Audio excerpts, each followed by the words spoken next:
bonsoir à tous. Je suis Eugène Beignet, ingénieur informaticien. Je suis à Open Labs. Pour ceux qui ne connaissent pas Open Labs, nous sommes une jeune start-up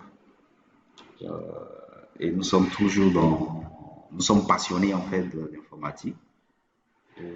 Tout ce qui a trait aux nouvelles technologies, tout ce qui va avec le monde informatique, en tout cas, c'est notre passion. C'est ce qui nous a poussé à mettre en place Open Labs. Et depuis, disons, le 30 avril, nous avons commencé une série de webinaires et pratiquement chaque 1 ou 2 semaines, nous vous présentons un webinaire. Et aujourd'hui, notre webinaire porte sur le thème les mini-services entre microservices et monolithes. Et ce thème sera présenté par notre frère Kossis Baniba, qui est VP of Engineering at GBA. Et je pense que lui-même, il va se présenter et on aura plus de détails avec lui. En tout cas, merci aussi pour ta disponibilité. Et pour ne pas trop prendre sur le temps, je pense que je vais lui laisser la parole pour qu'il puisse nous entretenir, chose qui nous réunit ce soir. Alors, il donnera lui-même ses directives. Est-ce qu'il faut l'interrompre pendant qu'il est en train de présenter ou bien est-ce qu'il faudrait que vous écrivez dans le chat et après il va vous répondre. Mais ça, c'est à lui de nous répondre sur ce point-là. Donc, sur ce, frère aussi, je te laisse la parole. Merci beaucoup, merci beaucoup. Déjà par rapport au sujet, je pense que durant la présentation, je pourrais recevoir des questions, il n'y a pas de souci. Parce que pour moi, c'est plus une discussion qu'une présentation simple.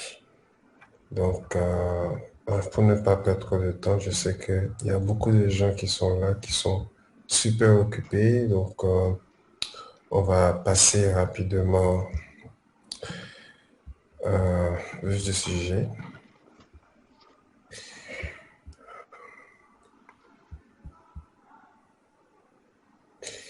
Déjà, est-ce que vous avez un visuel sur mon écran?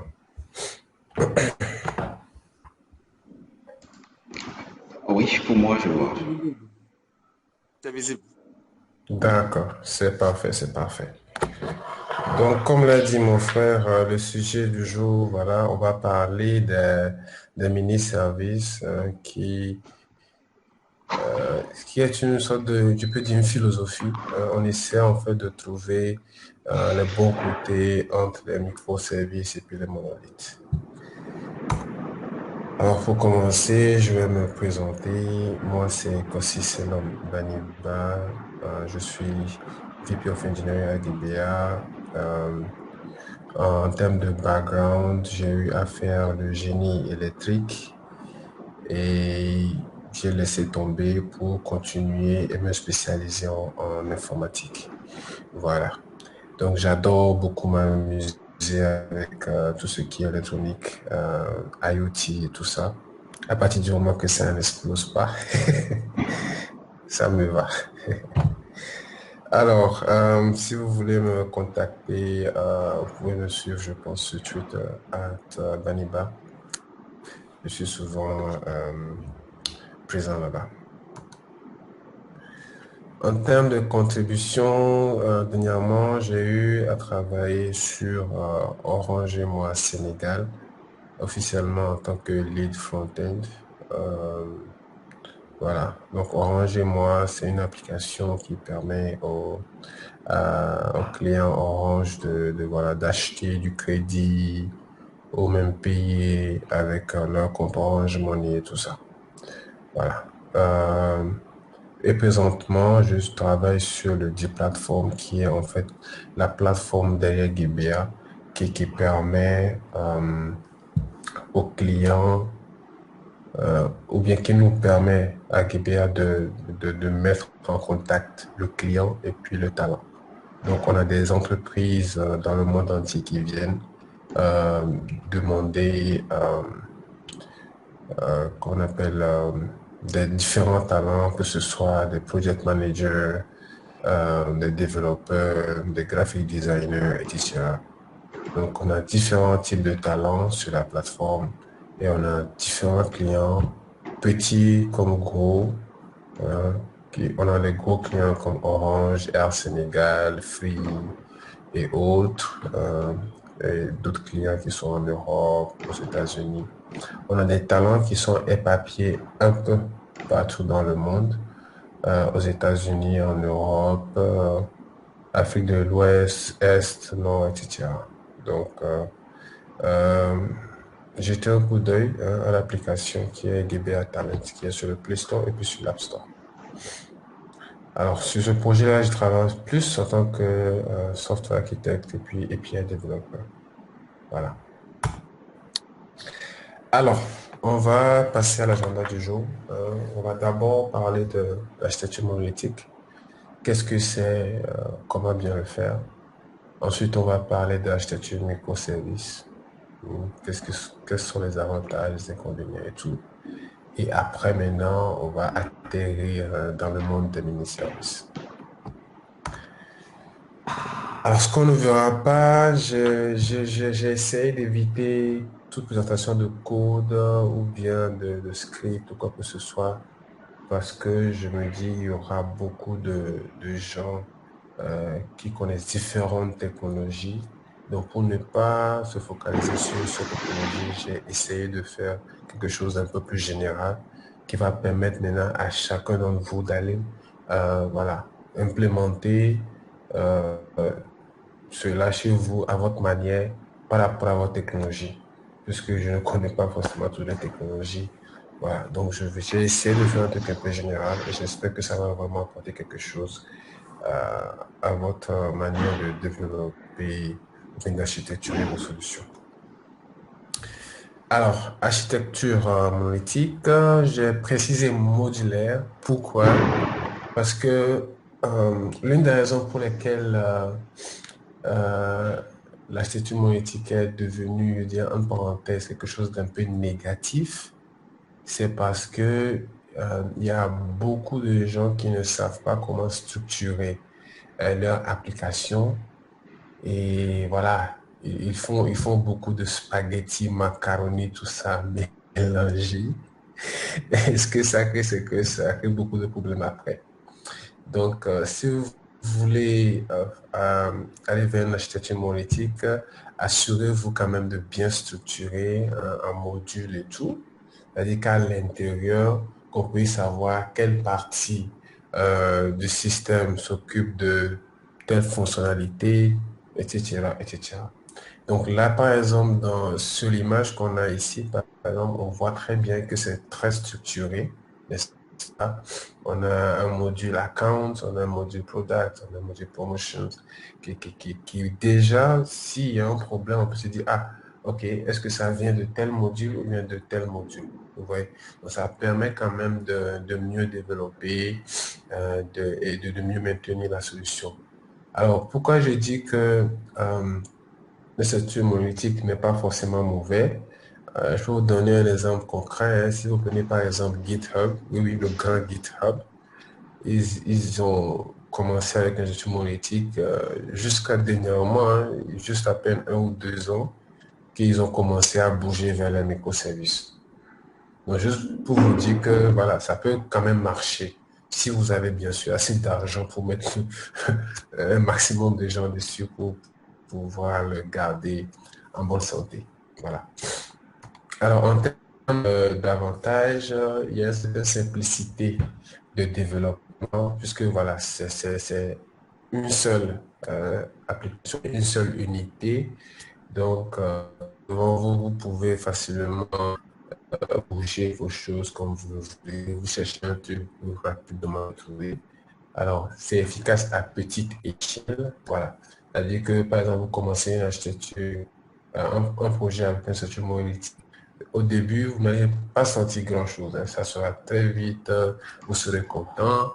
Voilà. En majorité, les problèmes viennent voilà, après que le système devienne un peu plus étoffé. Voilà. Quand ça devient un peu plus gros, ça devient maintenant compliqué de faire de certains changements et tout, si bien sûr ce n'est pas bien organisé. Alors, en termes de déploiement, je dirais que c'est facile parce que voilà, c'est un seul système, hein. Vous prenez ça, vous packagez et puis vous déployez. Donc, c'est assez straightforward, c'est assez simple. Maintenant, en termes d'inconvénients, qu'est-ce qu'on peut avoir? Le temps de build. OK?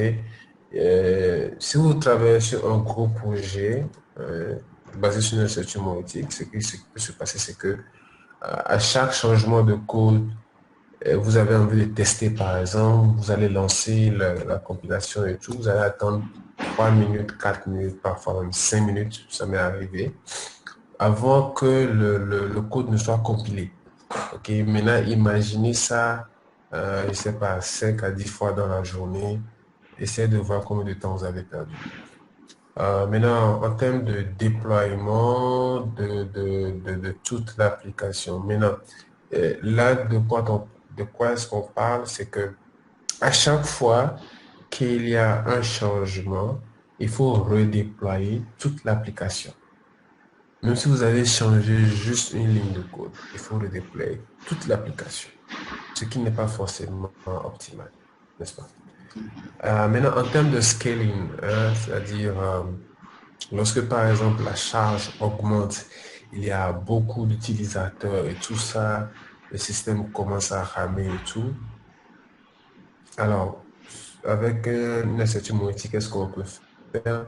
Soit on va augmenter le nombre de serveurs, c'est-à-dire, voilà, on va redéployer le même système sur plusieurs serveurs et tout, ce qui peut coûter beaucoup d'argent. Voilà. Ou bien on peut essayer de dockeriser cette application-là et créer plusieurs instances sur la même machine. Mais comme c'est une application assez large, ça peut bouffer beaucoup de mémoire. Donc, il faudra encore augmenter en tout cas moi. Donc, de façon générale, ça coûte beaucoup plus cher de scaler ça parce que les gens n'ont pas forcément besoin de toutes les fonctionnalités de l'application. Vous voyez, peut-être que c'est une seule fonctionnalité qui est beaucoup plus utilisée qu'il faudrait peut-être, sur lequel il faudrait peut-être se focaliser. Maintenant, le dernier point qui est vraiment très dangereux, qui fait que si vous avez une structure monolithique, vraiment, il faut avoir une relation, je dirais, très, très intéressante avec Dieu parce que vraiment, pour que Dieu vous sauve, hein, au cas où il y a un problème critique, tout vos systèmes, il est dans. Voilà. Il va falloir aller redémarrer le système. Et si c'est un système, c'est pas bancaire, en tout cas qui gère beaucoup d'argent, franchement, vous avez des problèmes parce que 5 minutes, le système HS, ça peut vous coûter beaucoup de millions. OK? Est-ce que déjà il y a des questions par rapport à la structure monolithique avant que je ne bouge sur la structure microservice?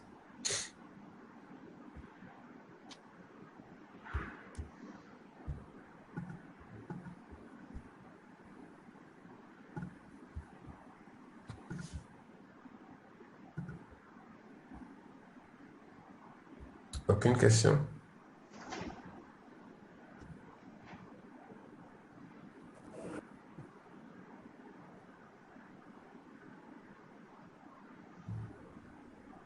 Alors, je vais bouger sur le prochain sujet. Alors, parlons maintenant de l'architecture microservice. Alors, le diagramme vous le montre très bien. Qu'est-ce qu'un microservice? Voilà. Il est un peu plus petit. Un peu plus petit. Il gère sa propre base de données. Ce sont des bases. Hein, ce sont des bases. Alors, par rapport à beaucoup de conférences que j'ai suivies, par rapport aux gens qui sont les leaders en termes d'architecture microservice, ils vont vous dire, voilà, un microservice, normalement, il n'est pas trop gros. C'est ce qu'on appelle microservice. Donc, vous devez être capable de pouvoir le réécrire à peu près, disons, en un mois.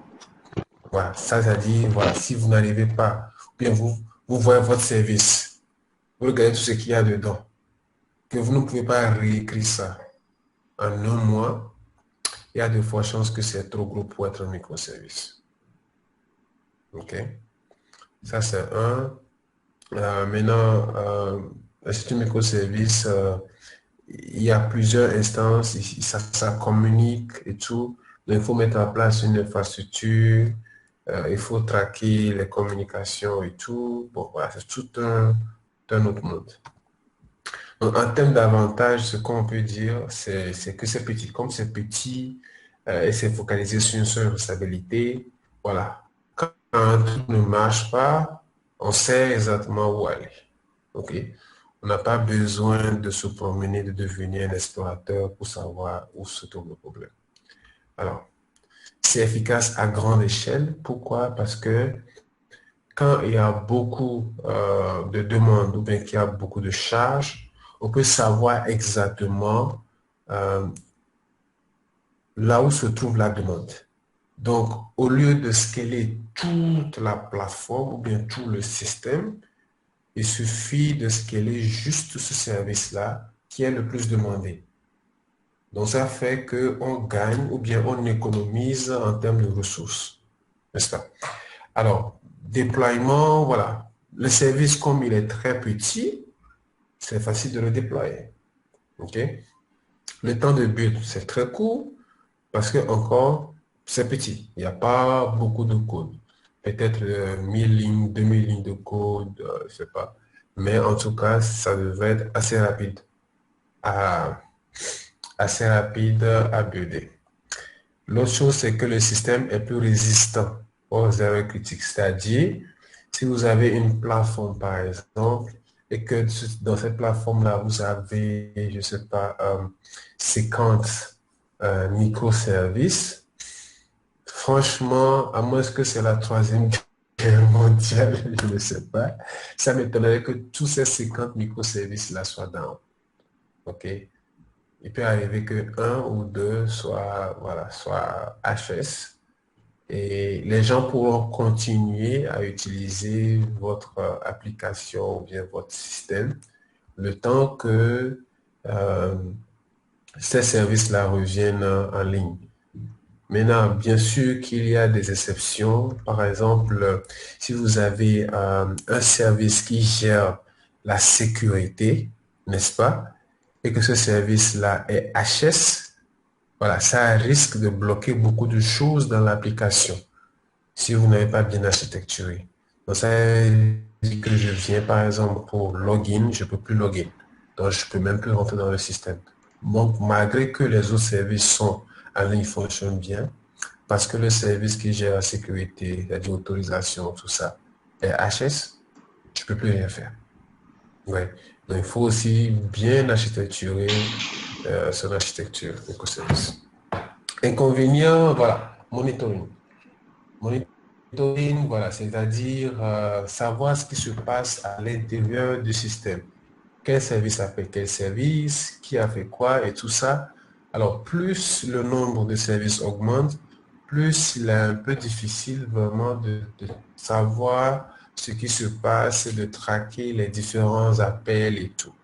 Parce que parfois, quand il y a des bugs, il faut savoir qui a appelé quoi, depuis quoi, etc. Donc, il faut suivre. Là, on parle de distributed tracing. Donc, ça permet de suivre de A à Z l'appel qui a quitté depuis le front jusqu'à la backend. Alors, deuxièmement, il y a beaucoup plus d'outils à utiliser. Parce que là, maintenant, il faut gérer toute une infrastructure, il faut monitorer, il faut, comment on appelle, des orchestrateurs, il faut maîtriser en fait tout ce chaos-là et c'est pas facile. Donc souvent, voilà, il est recommandé d'avoir minimum un DevOps. Voilà, quelqu'un qui pourra en fait gérer tout cela. Mais ça sera un peu difficile aux développeurs de s'occuper du développement et en même temps de gérer l'infrastructure et tout ça, s'assurer que tout marche bien. Je pense que même chez Google, ils ont même des rôles spécialisés. On parle de reliability engineer. Voilà, eux, ils sont là pour s'assurer que tout fonctionne bien. C'est ça leur boulot. Et en dernière position, je dirais que c'est un peu compliqué de déployer tout le système. Voilà. Donc, quand il s'agit d'un service, c'est facile. Mais maintenant, il faut déployer tout voilà, tout un ensemble de services et tout. Il faut bien automatiser les choses quoi, pour que ça se passe bien. Donc là, je vais mettre quand même une pause et avoir un peu de retour par rapport à ce que j'ai dit, si vous avez des questions, et avant qu'on ne continue.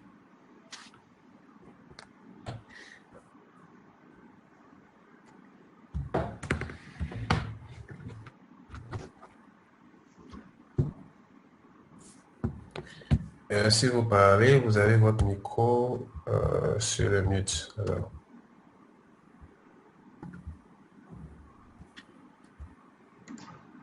Ok, moi j'ai une question. Okay. Ici, au niveau des mini-services, quand on parle d'inconvénients, beaucoup d'outils. Quand on parle d'outils, c'est en termes applicatifs, Microservice? oui, les microservices. Il y a Oui, avantages et inconvénients. Donc, quand je prends la oui. ligne des inconvénients, je vois beaucoup d'outils. Ici, on parle en termes Mhm. applicatifs ou bien on parle en termes d'infrastructure. Des deux côtés, des deux côtés. Aujourd'hui, bien sûr, plus les technologies avancent, voilà, on a la chance que les différents clouds nous offrent, comment on appelle, des outils pour améliorer en fait la gestion de tout ce chaos-là. Mais voilà, à la base, en fait, il faut mettre beaucoup de choses en place pour pouvoir vraiment gérer tout ça. Ok, imaginez, c'est comme, par exemple, si vous êtes en train de faire un réseau euh, informatique, si vous avez juste deux, trois machines, il n'y a pas vraiment trop de soucis, c'est facile à gérer. Maintenant, si vous avez tout un immeuble accablé avec, je sais pas, 50 à 100 machines, ça devient rapidement compliqué. Il faut maintenant mettre des petits outils partout à gauche, à droite, pour s'assurer que tout va bien, tout se passe bien, etc.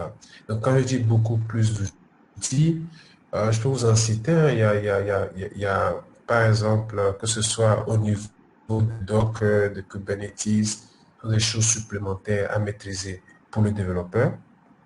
OK? Quand je parle de distributed tracing pour pouvoir tracer les requêtes, il y a des outils pour ça aussi. OK? Et maintenant, en termes de communication même entre les services, bien sûr, il y a la communication synchrone, mais on peut aller aussi asynchrone en utilisant les message queues. Je ne sais pas comment ça se prononce en français, mais par exemple, il y a les Kafka, les RabbitMQ qui permettent de créer des événements et les services vont souscrire à ces événements-là pour pouvoir partager des données et réagir par rapport à des événements. Beaucoup plus de choses à gérer avec les microservices. Mais quand c'est bien fait, votre système, il est, voilà, costaud. Je ne sais pas si j'ai répondu à la question. Oui, ça va, merci bien. D'accord. D'autres questions, s'il vous plaît? Bonsoir, monsieur. Bonsoir. Excusez-moi, j'ai une question. J'aimerais comprendre la différence entre mini-service et microservice. D'accord. Alors, je ne suis pas encore arrivé sur le mini-service. C'est ça la prochaine étape. Pour l'instant, on est sur le monolithique et puis le microservice. Je vais bientôt entamer la partie mini-service. Ok, d'accord, merci. D'accord. D'autres questions avant que je ne continue? Si vous êtes d'accord, oui, oui. Une dernière question. En termes d'implémentation, quand je vais parler en termes d'implémentation, c'est-à-dire quoi? Nous sommes partis des monolithes, si on veut dire, après des microservices, et enfin, je vais dire en termes de découverte, si on veut dire bien d'implémentation de ces différentes Mhm, architectures. mhm. Nous sommes partis d'abord de quoi? Après, nous sommes tombés sur quoi? Et enfin, actuellement, quel est l'existant? Vous voulez dire quelle est la dernière innovation, peut-être? Voilà. Ah, d'accord. Alors, Des microservices, on est passé à serverless. Alors là, c'est encore plus petit que le microservice. Là, on parle de function as a service, par exemple, c'est-à-dire, on parle des FAS. Je vais écrire ça dans le commentaire, on parle de... Donc ça, c'est le function as a service qui est plus petit que le microservice. Là, en fait, c'est juste des méthodes ou bien des fonctions qui deviennent accessibles comme des endpoints qu'on peut appeler. Donc, au lieu d'avoir, par exemple, un microservice qui a, je dirais, 5 endpoints ou bien 10 endpoints, là, tous ces endpoints-là peuvent devenir, en fait, des fonctions qui sont déployées individuellement. Vous voyez? Voilà. Maintenant, on parle de serverless. Souvent, c'est accompagné avec le serverless parce que ça vous permet, en fait, vous écrivez juste votre code et vous déployez. Donc, quand il y a une petite fonctionnalité à faire, vous créez une nouvelle fonction, vous écrivez la logique et tout, vous déployez. Et il y a tout un tas d'outils derrière qui va déployer, builder et tout. Et vous donner les endpoints juste pour ça. Donc, en réalité, ça vous fait comme si vous n'utilisez pas de serveur. Ce n'est plus vous qui gérez en fait tout le hardware derrière. Ça, on parle de serverless. Maintenant, de façon globale, je dirais que beaucoup de gens ne sont pas encore habitués à ça. Oui, allô? Alors, ok, donc si je comprends bien, les architectures serverless sont purement cloud. Il n'y a pas de, on ne peut pas de compromise. Si. Il y a des outils qui te permettent en fait comment on appelle, de mettre en place l'infrastructure qu'il faut pour gérer du FAS, du genre du Function as a Service, mais du serverless en local. Ok, merci. Voilà. Merci. Donc, ça fait qu'on n'a pas besoin forcément de dépendre des Azure ou bien Google Cloud Platform ou bien Amazon. Ce n'est plus du serverless, ça.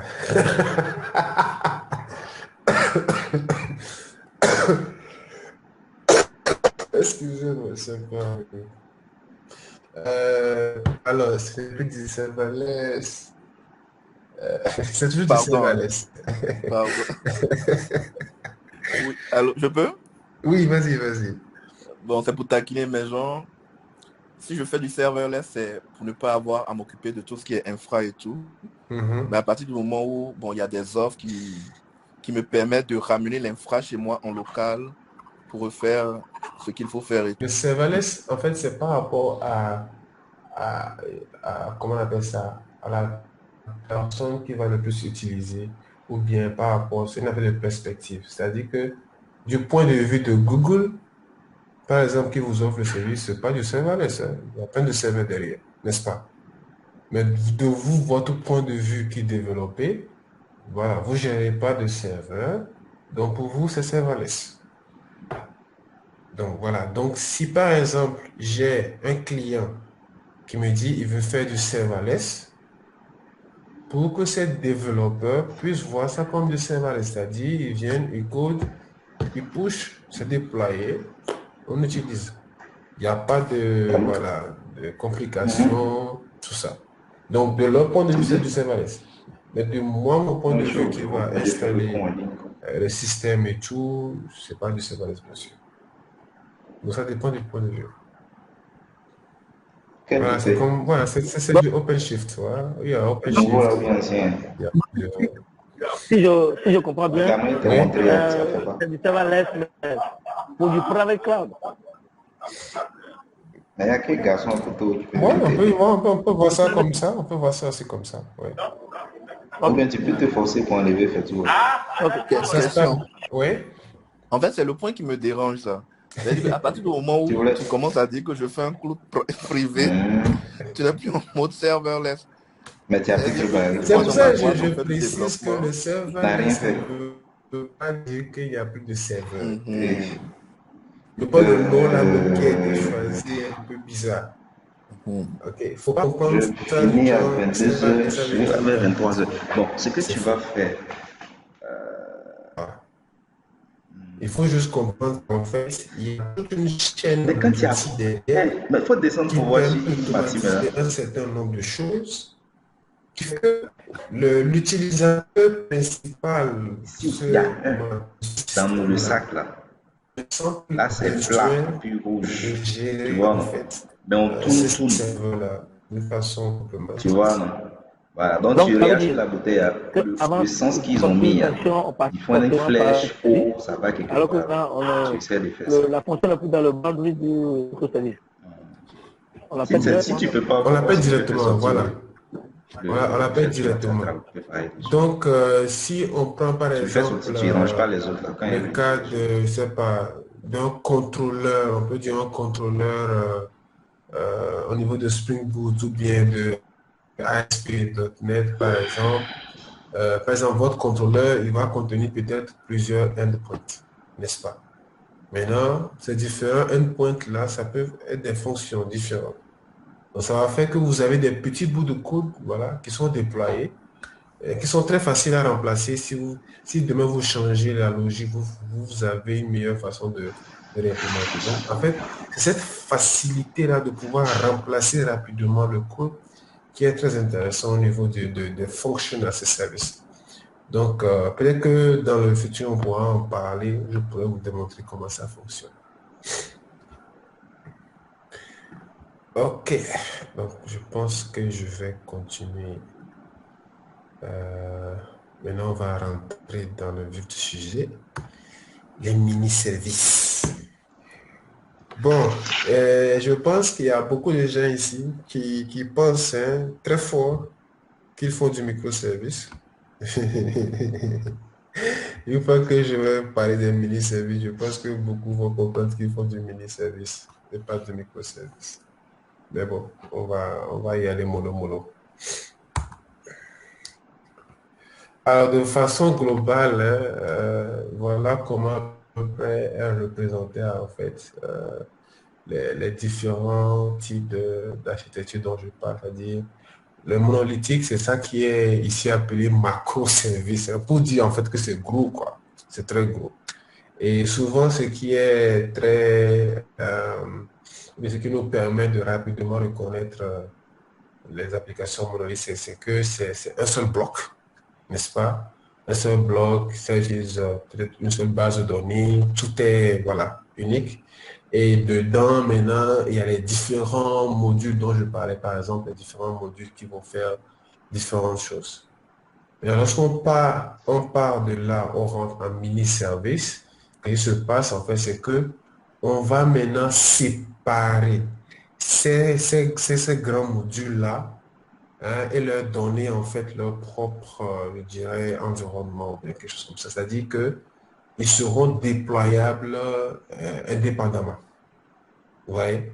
Donc, de monolithe, on peut bouger et aller vers des mini-services qui ne sont pas forcément petits. Hein. C'est pour ça qu'on parle de mini-services, ce n'est pas des microservices, ce n'est pas petit, mais au moins, c'est un peu organisé de façon logique, où on peut dire, voilà, ce mini-service-là gère tout ce qui est tel.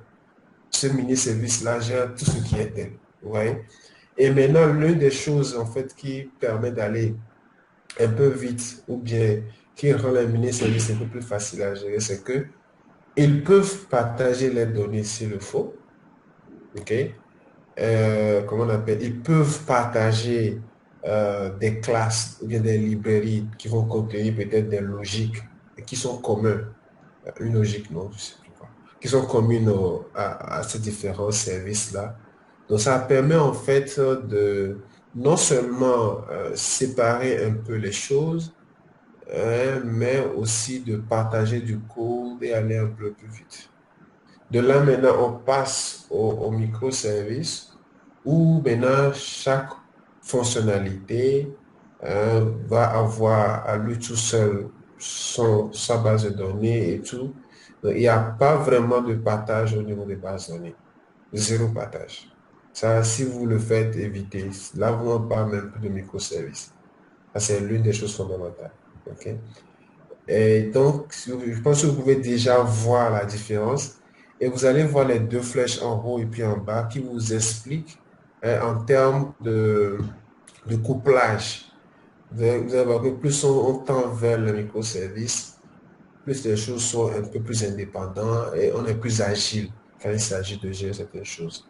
Et vous allez voir qu'en bas, plus on tend vers les monolithes, plus c'est facile à manager en termes de complexité parce que voilà, c'est un seul truc, c'est facile à déployer et tout.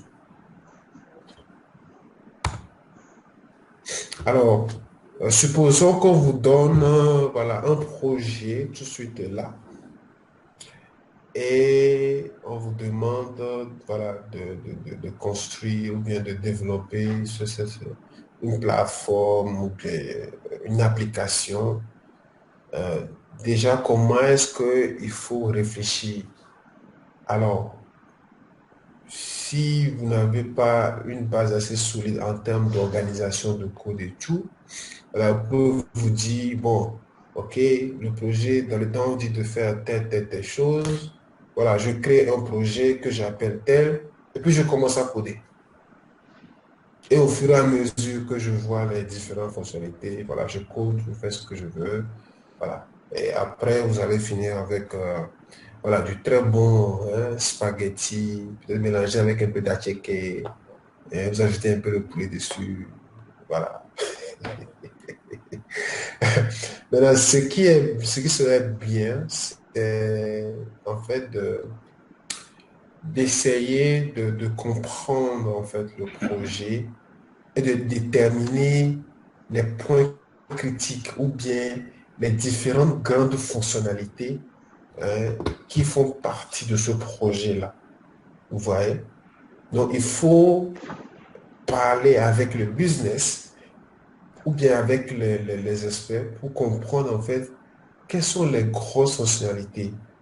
Donc, quelles sont ces fonctionnalités-là qui apportent de la valeur, n'est-ce pas, à cette application. Et maintenant, ce sont ces experts-là ou bien l'entreprise, ils vont vous dire, voilà, on a besoin de gérer telle chose, on a besoin de gérer telle chose, on a besoin de gérer telle chose. Et là, vous allez essayer de voir quelles sont les choses qui sont peut-être proches pour les regrouper en modules. Et c'est ça maintenant qui va après faire un peu votre architecture. Okay? Donc, vous voyez à gauche, par exemple, les gars du business, ils disent, voilà, on veut pouvoir gérer les produits, les catégories. On veut pouvoir gérer l'inventaire. On veut pouvoir gérer les commandes. On veut pouvoir gérer les livraisons. Vous voyez? Déjà ça vous fait 4 modules bien garnis. Et ces modules-là, si c'est que vous allez, par exemple, venir sur une module, voilà, vous allez avoir 4 modules dans le système. N'est-ce pas? Bon, maintenant, il y a bien sûr qu'il y aura d'autres modules, mais là, je me focalise juste sur ce qu'on a devant nous. Et là, par exemple, vous pourrez maintenant casser ça en mini-service. Vous avez un mini-service qui ne fait que gérer tout ce qui est produit.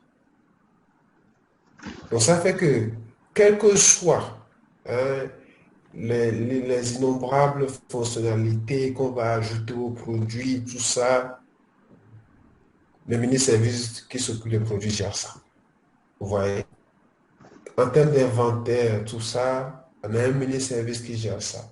Tout ce qui est commande, paiement, quoi, on peut mettre ça au niveau de commandes, de services de commande pour gérer ça. Tout ce qui est livraison, on peut avoir voilà, un autre mini-service pour gérer ça. Ce qui fait que, à la fin, si vous alliez vers une architecture microservice, peut-être vous allez finir avec 30, 40 microservices. Alors que si vous alliez vers une architecture mini-service, vous pourrez facilement finir avec 6, 5, 6, maximum 10. La plupart du temps où j'ai eu à utiliser du mini-service, j'ai rarement dépassé 10. C'est rare. Si, à moins que le système est vraiment complexe, où on a vraiment de gros modules, peut-être 15. Mais vraiment, ça, c'est gérable, quoi, comparé à un microservice où, entre parenthèses, hein, de façon globale, chaque mois, vous pouvez créer un microservice. Donc, voilà. Vous allez voir des projets qui ont duré, par exemple, 3 ans, 4 ans, 5 ans, et finissent avec les 50, 60, parfois 100 microservices. Ouais. Et ça, c'est plus de la blague, quoi. Pour gérer tout ça, c'est un chaos. Alors, on va passer au suivant, où je vais parler à peu près en fait, des avantages à aller côté mini-service.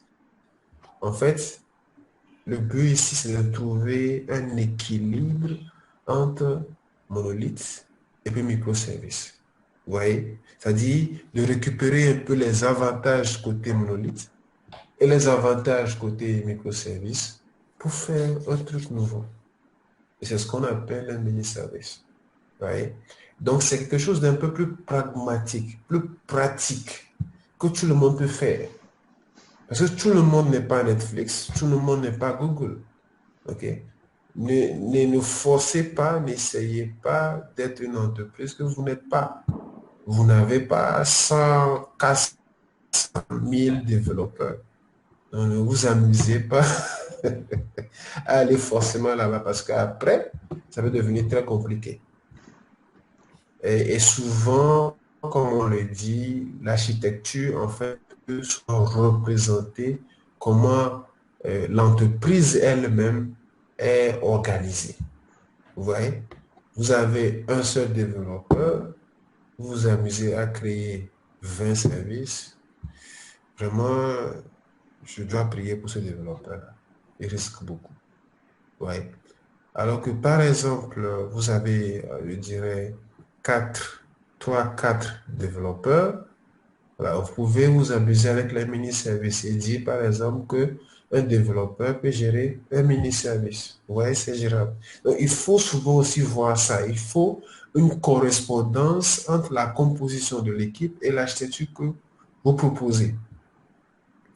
Si l'architecture est trop avancée pour l'équipe, pas en termes de connaissance, mais en termes de structuration, gestion et tout, si l'architecture proposée est trop avancée pour l'équipe, alors l'entreprise sera obligée d'augmenter rapidement le nombre de développeurs ou bien des gens dans l'équipe pour pouvoir en fait concorder ou bien suivre l'architecture que vous avez proposée.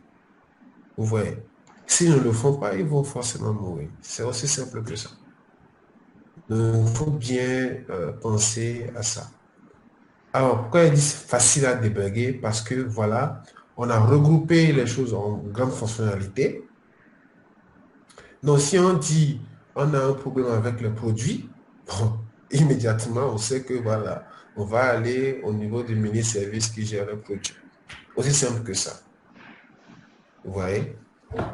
Si c'est le microservice, par exemple, peut-être pour gérer le produit, on pourrait facilement avoir 5 à 10 microservices. Facilement. Ça dépend aussi de la grande du projet. Donc là, maintenant, il faut voir qui a appelé qui, où est-ce que ça a bloqué, quel service a généré telle erreur. C'est une autre affaire. OK? On va passer au suivant.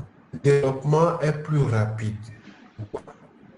Parce que, voilà, on a un nombre de choses quand même à gérer, même si ce n'est pas une chose comme la septième, quand même, ce n'est pas beaucoup à gérer. Donc, vous pouvez, par exemple, comme je l'ai dit déjà, assigner un mini-service à un développeur.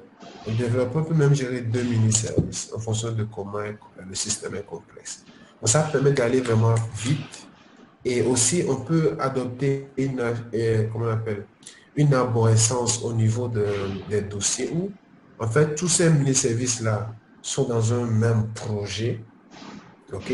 Et on peut, en fait, comme il n'y a pas beaucoup de services, genre 50, 100 microservices, normalement, lorsqu'on suit une architecture mini-service, il est très souvent possible de pouvoir, comment on appelle, lancer tous ces services-là sur la même machine. Vous voyez? Donc, ça permet de rapidement débugger, de développer plus vite. Imaginez, vous avez 50, 100 microservices. Mes frères, si vous laissez ça sur votre machine risque de vous insulter, risque de vous gifler même. Donc, il faut faire attention. Alors, on va passer au suivant. Il y a moins d'infrastructures, bien sûr, et puis c'est facile à surveiller, n'est-ce pas? Donc, on ne peut pas comparer 50 microservices à voilà, jusqu'à 5 ou 6 mini-services, quoi.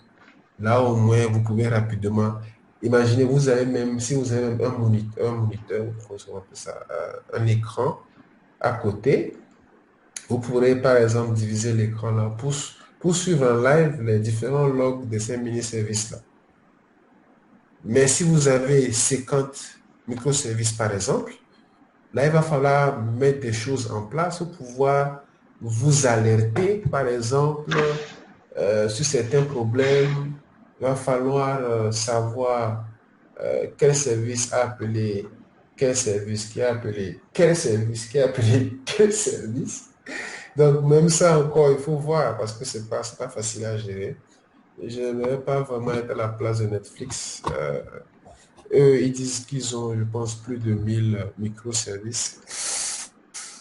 Franchement, je ne sais pas comment ils font. Ça devient de la magie. Hein. Alors, en termes de bonnes pratiques, on est bientôt à la fin parce que je voulais ne pas prendre trop de temps pour présenter, pour qu'on puisse vraiment discuter, hein, parce que c'est à travers la discussion qu'on va vraiment pouvoir partager plus la connaissance. Donc, en termes de bonnes pratiques, déjà, ce qui serait bien, c'est de séparer carrément le service d'authentification et d'autorisation. OK? Séparer ça, ayez ça quelque part. Même quand vous allez acheter une monolithique, franchement, si c'est possible, juste d'avoir, voilà, un service et puis une application monolithique qui dépend de ça. Et l'avantage aussi, c'est qu'il y a déjà beaucoup de open source qui gèrent tout ce qui est classification, autorisation. Vous pouvez aller prendre ça, et puis lancer ça, développer votre application pour utiliser ça. C'est fini. Ou bien vous pouvez utiliser le cloud. OK? Donc, il y a déjà, que ce soit Azure, Amazon ou Google Cloud Platform, ils ont déjà des services d'authentification, d'autorisation sur lequel vous pouvez vous greffer, hein, et implémenter ça. Je vous dis cela parce que, pour des raisons de sécurité, je ne vous conseille pas de l'implémenter vous-même. Sauf si vous savez ce que vous avez de faire, mais quand même, je vous recommande d'utiliser leur plateforme pour le faire. OK? Ou bien d'utiliser quelque chose open source qui est déjà là, a été maltraité déjà par beaucoup d'entreprises. Donc, on sait déjà quelles sont les failles, on a bloqué tout ça. Parce que parfois, voilà, on a cette tendance-là à croire que, voilà, on est super intelligent. Pas que vous êtes intelligent, bien sûr, mais on pense que, voilà, on a déjà tout vu, on connaît tout, et on code nous-mêmes nos petits trucs, on dit, voilà, c'est sécurisé. Puis un jour là, un enfant se réveille et prend un outil qui va juste scanner votre application, trouver les failles, rentrer dedans. Voilà. Si quelqu'un doit franchement hacker votre application, que ce soit quelqu'un de sérieux, quoi, pas un enfant, au moins ça. Donc, débrouillez-vous au moins pour mettre certaines bases de sécurité, n'est-ce pas? Deuxième point, c'est de grouper, voilà, en forme de responsabilité, ça j'ai déjà dit, c'est ça, c'est le moyen le plus facile. Donc, vous voyez que Pour faire des mini-services, en fait, on ne réfléchit pas trop beaucoup comparé aux microservices. Parce que quand on rentre dans les microservices, comme je vous l'ai dit, on ne partage pas les données. Donc, il faut savoir comment structurer pour que ces données-là, qu'il n'y ait pas de problème, en fait. Par exemple, si on prend un livre, le même livre n'est pas présenté de la même façon pour celui qui l'achète, ok, pour celui qui gère ça en stock au niveau de la librairie. C'est-à-dire qu'en fonction des systèmes, chaque système en fait a besoin de certaines informations. Pour acheter, il y a besoin du titre, du prix. Voilà. L'autre qui gère, il va savoir c'est combien il y a en termes d'identité, et c'est qui le fournisseur. Donc, bien que ce soit le même livre, il y a différentes informations. Donc, vous allez voir le même modèle livre dans différents microservices, mais avec différentes propriétés. Ouais. Donc, il faut un certain niveau d'organisation. Lorsqu'on voit un microservice, on parle de bounded context. Il faut pouvoir, il faut pouvoir fier. Où ça ne se touche jamais. Maintenant, s'il faut communiquer, maintenant on passe par des moyens pour communiquer. Il faut qu'il y ait des contacts, voilà, entre différents services pour pouvoir communiquer. Alors, troisième recommandation, c'est de limiter les appels entre mini-services. Hein. Tout comme les microservices, on essaie de limiter les appels. Là, c'est quand vous faites du synchro. Quand vous faites du synchro, essayez de limiter les appels. Et surtout, essayez de gérer les timeouts ou bien les problèmes de connexion entre les services. Parce que, par exemple, quelqu'un fait une requête, un service, ce service-là va appeler un autre service.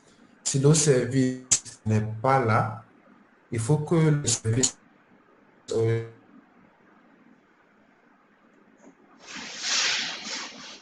si ça ne passe pas toujours, il faut plus couper et faire un retour pour dire ah, je n'ai pas pu récupérer telle donnée.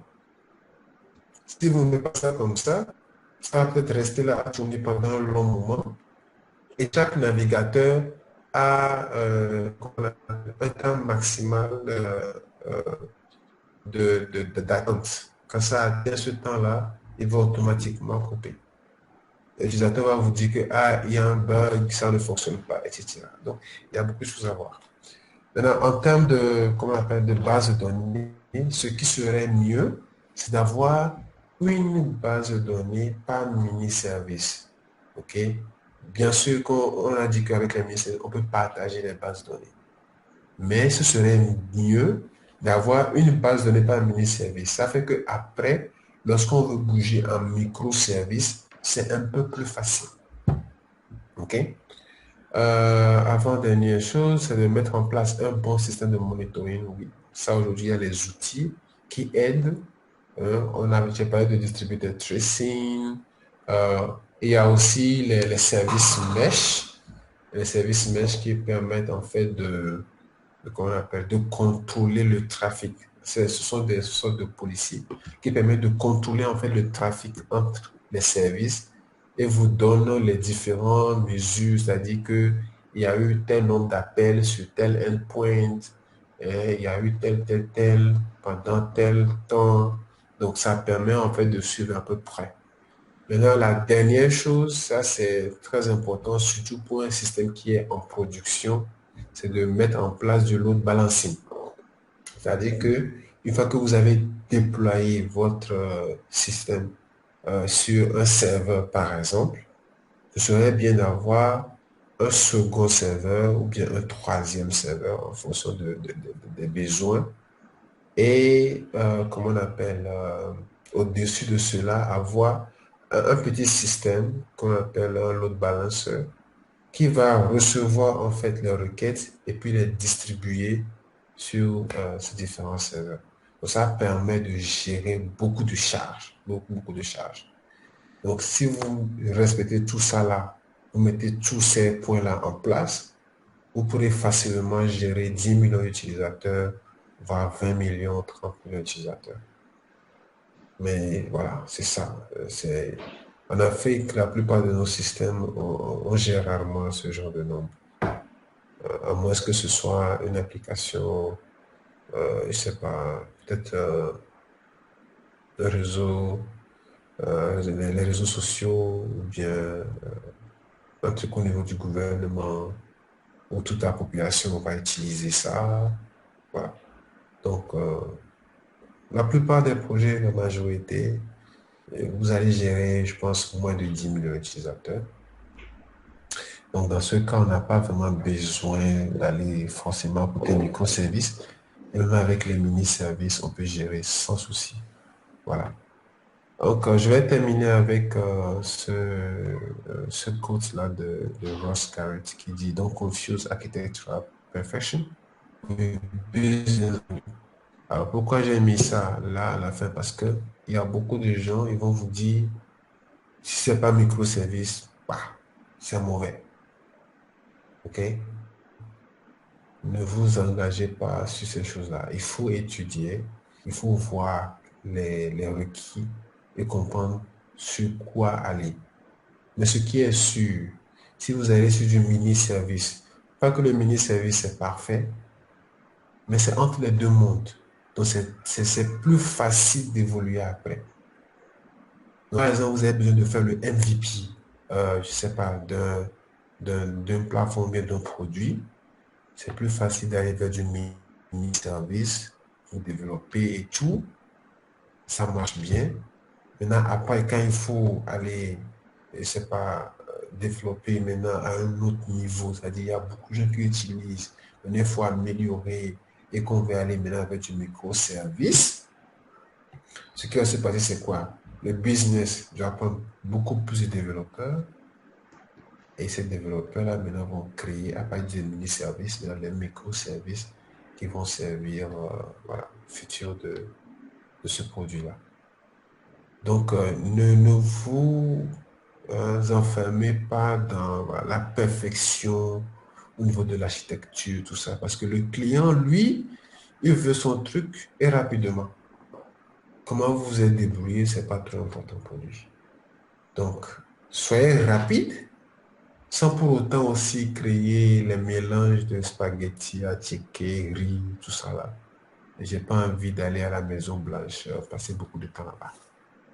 Donc, essayez voilà, de trouver toujours l'équilibre pour aller plus vite, livrer le client pour qu'il puisse déjà commencer à utiliser. Parce que quand le client a commencé à utiliser aussi, c'est un problème. Hein. Il va vous revenir avec beaucoup de feedback. Il faut corriger, il faut faire ci, il faut améliorer tel, tel, tel. Parfois, l'architecture peut être très bonne, mais les logiques, ou bien la logique au niveau du code peut ne pas être assez correcte. Et ça peut ralentir voilà, toute une plateforme, même si vous allez c'est un microservice. Parce que vous n'avez pas bien codé, vous n'avez pas mesuré les performances. Donc, il faut aussi souvent mettre en place des mesures de performance pour savoir est-ce que j'ai bien fait, est-ce que ça peut gérer telle limite ou bien tel nombre d'appels, etc. Je pense que l'une des choses que j'ai oublié de mettre ici, c'est que quand vous développez une application, avant de passer en production, s'il vous plaît, essayez de simuler une charge très élevée. Ça va beaucoup vous aider. Parce que le même code qui va fonctionner avec 5 utilisateurs, 10 utilisateurs, ce même code-là ne va plus fonctionner forcément avec 50 000 utilisateurs, 1 million d'utilisateurs. OK? Ça, c'est côté charge. Mais même, pas seulement côté charge, mais même au niveau de la base de données. Et si vous avez mal designé la base de données, par exemple, l'application sera super rapide avec quelques données dans la base de données. Mais avant d'aller en prod, essayez de remplir la base de données avec beaucoup de données. Et vous allez voir si votre application pourra tenir. Ça risque de devenir super lent. Une petite requête peut prendre peut-être 1 minute. J'en ai vu. Parfois 2 minutes, qui sait.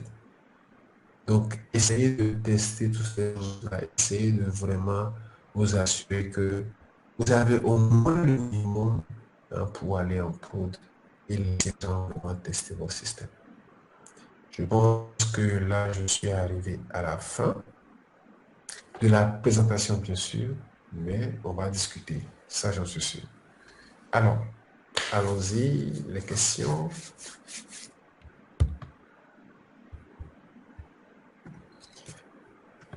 Je vois au niveau du chat.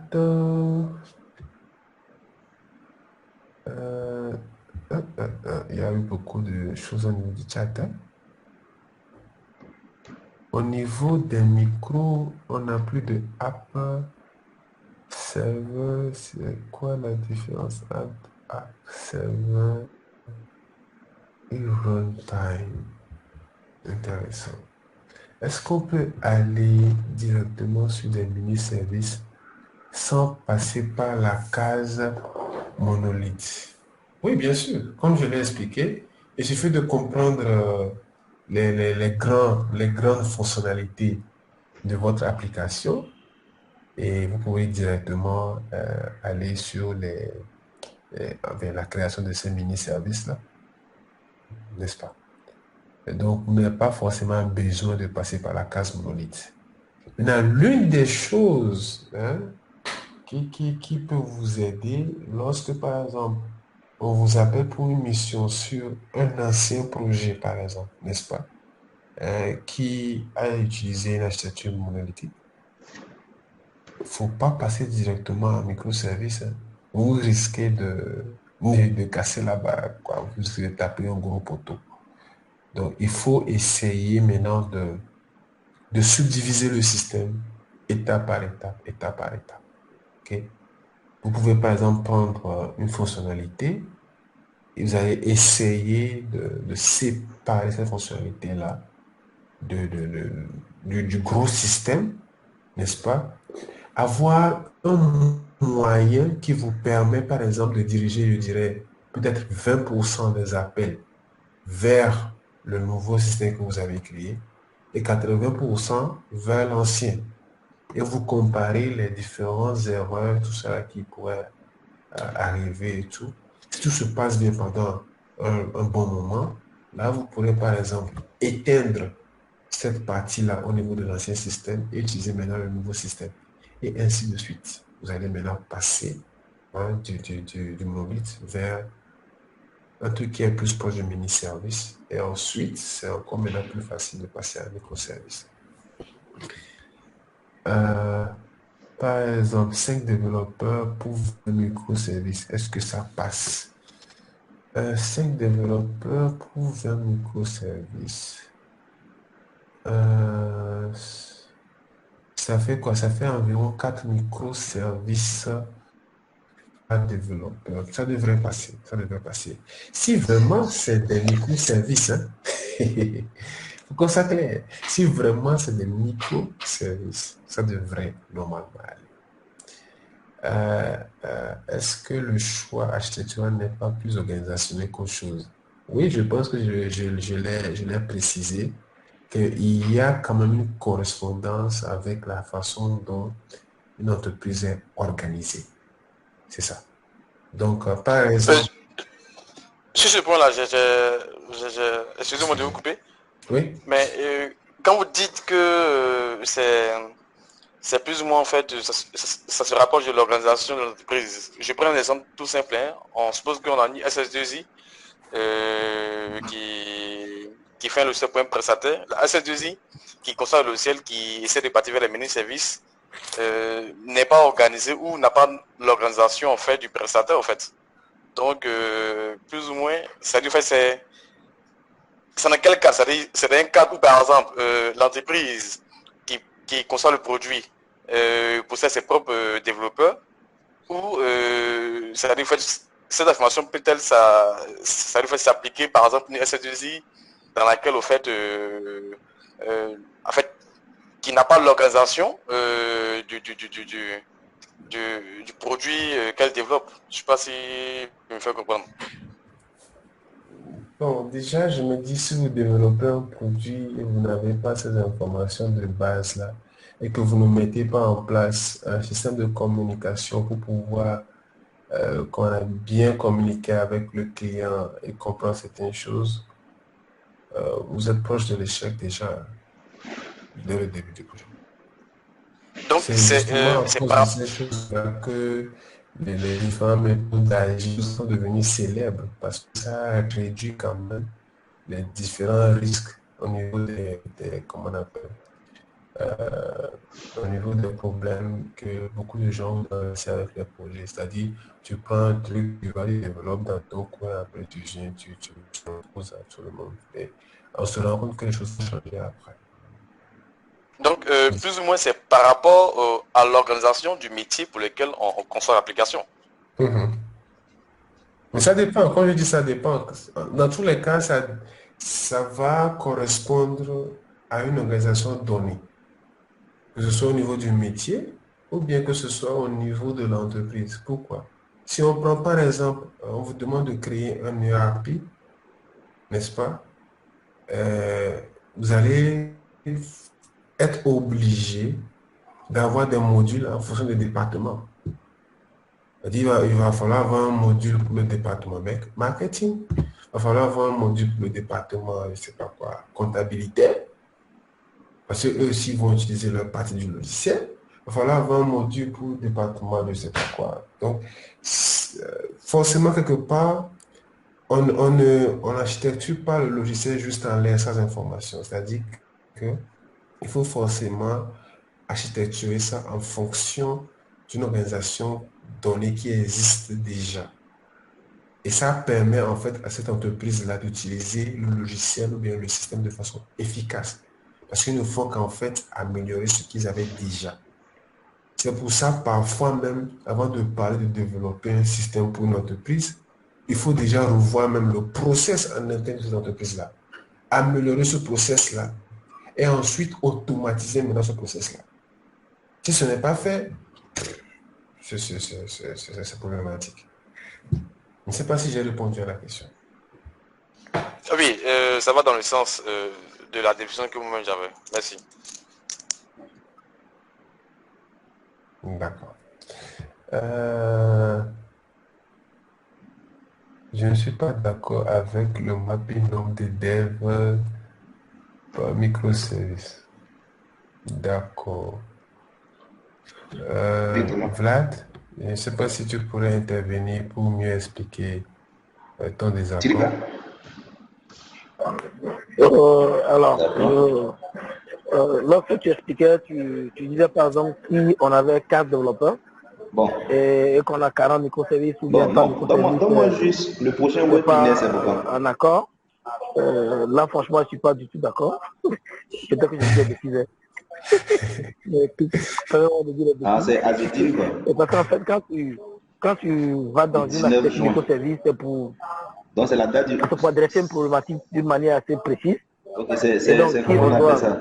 Donc, on doit aligner le nombre de développeurs, la semaine prochaine, il n'y a pas de le nombre de microservices possible qu'on puisse avoir. Que, je ne suis pas d'accord. Le prochain web est prévu pour 19 juin. D'accord. Je ne sais pas si je pourrais peut-être... On ne peut pas contraindre à qu'on revienne au monolithique ou bien au mini-service juste parce qu'on a 3 développeurs. Okay. C'est un peu flou pour moi en fait. Peut-être que je ne comprends pas. Hein. Non, c'est pas grave. Je pense que je pourrais. C'est juste ça. Si c'est la date, il n'y a pas de problème. Alors, ce dont je parlais, je dirais, c'est une sorte de recommandation. Oh non, il n'y a pas de souci. Une obligation.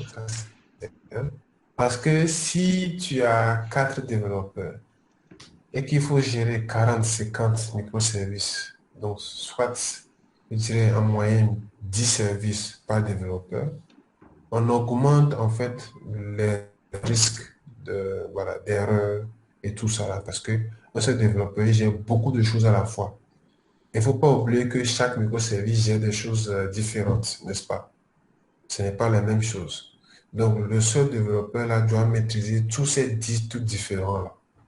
Je ne dis pas que c'est impossible, mais je pense que par rapport à mes recherches, je pense qu'il disait que un développeur peut gérer jusqu'à 5 microservices. Plus, ce serait dangereux. Voilà, donc c'est juste une recommandation. Ce n'est pas que c'est impossible. Parce que le développeur peut lui-même créer des microservices, hein.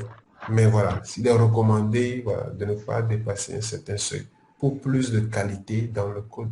Parce qu'il faut écrire les tests unitaires, tout ça. Voilà. Donc, il faut vraiment, c'est une recommandation. Vladimir, j'espère que... C'est assez clair. C'est assez clair. Voilà.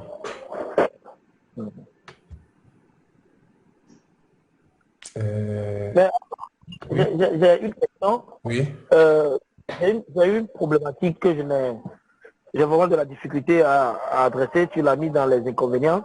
C'est le monitoring. C'est-à-dire, tu avais parlé d'une manière de traquer une requête qui passe par plusieurs microservices. Je ne sais pas s'il y a des outils pour ça. Aujourd'hui, ce que moi je fais, c'est d'avoir des logs au niveau de chaque microservice. Et donc moi-même, je parcours microservice par microservice pour voir s'il y a eu le problème. Tu peux avoir un outil pour que tu peux me conseiller ça vraiment. Je serai preneur. Oui, il y a beaucoup d'outils. On utilise certains, mais je pense que je peux t'en proposer rapidement. Il y a Zipkin, j'arrive.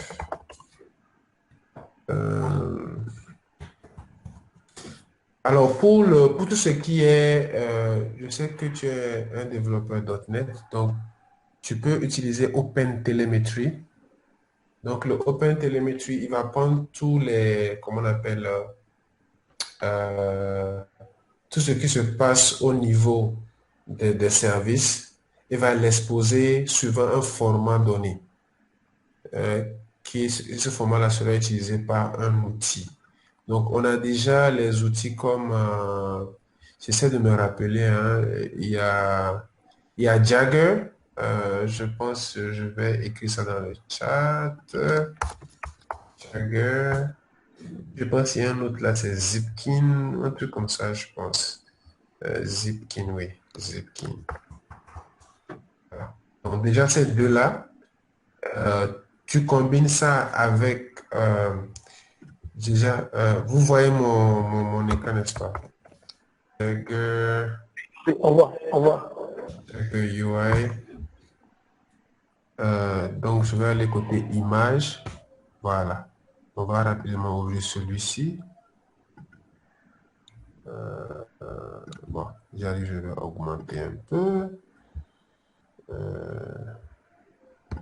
Je vais ouvrir l'image.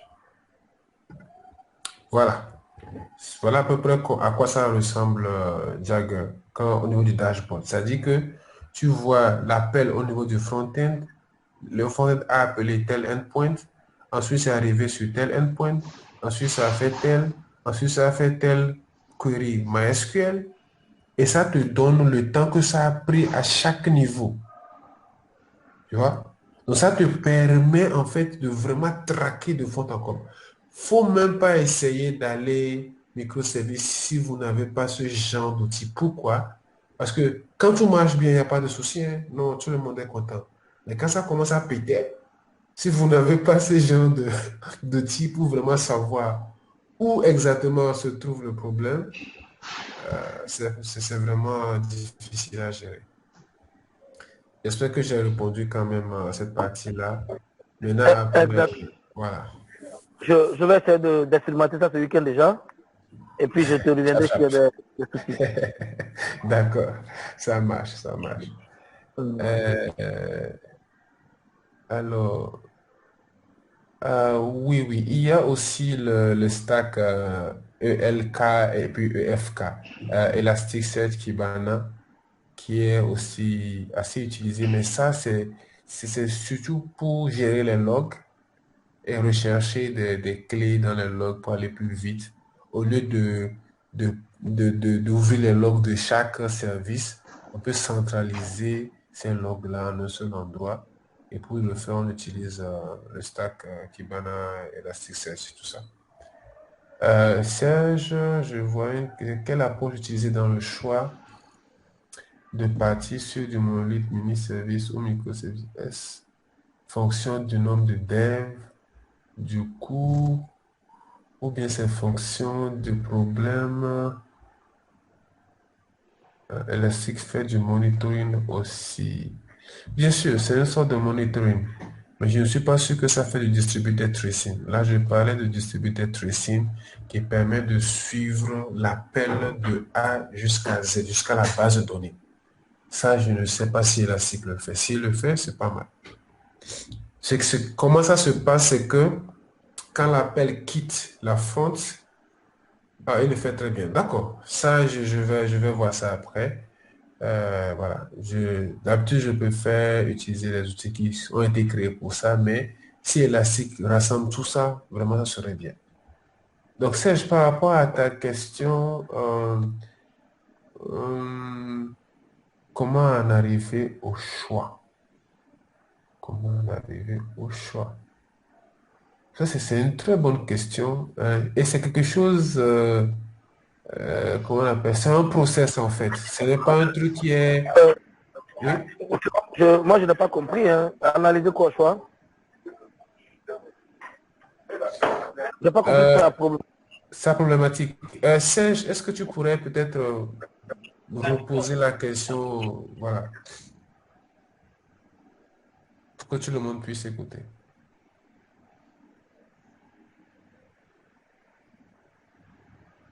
Serge? Il a un peu de bruit au-dessus de lui, donc il ne pourra pas. D'accord. Bon. Si j'ai bien compris la question, il dit, est-ce que la décision sur l'architecture dépend, en fait, c'est en fonction du nombre de devs ou bien c'est en fonction du problème à résoudre? En fait, si je résume bien sa question, c'est quels sont en fait les différents éléments, les différentes informations qu'on a qui nous poussent à aller vers un choix d'architecture. D'accord. D'accord. Je pense que pour avoir développé seulement des systèmes monolithiques et pour le dernier projet dont tu sais, je suis basculé vers du microservice, je peux aider hein, sur ce point. Oui. Tout dépend d'abord de la criticité de ce que tu développes comme système, de la taille du système et peut-être du métier. On ne choisit pas d'aller vers du microservice. Moi, j'ai un seul système en microservice, c'est un système que j'ai fait pour la loterie, parce que c'est assez critique. Et donc, j'ai fait d'autres systèmes d'assurance où c'est du monolithique tranquillement. Hein, je ne veux même pas du mini-service.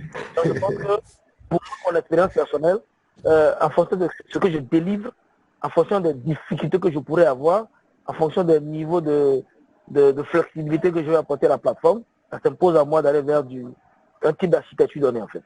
Peut-être aussi en fonction de ce que je gagne dedans. Et donc il y a un certain nombre de paramètres qui En fonction du jet. Si le jet n'est pas conséquent, monolithe est direct. Je prends mon like là-bas. Ok, c'est bon, c'est juste ma contribution. Serge dit, est-ce que c'est parce que c'est critique qu'il faut aller en microservice?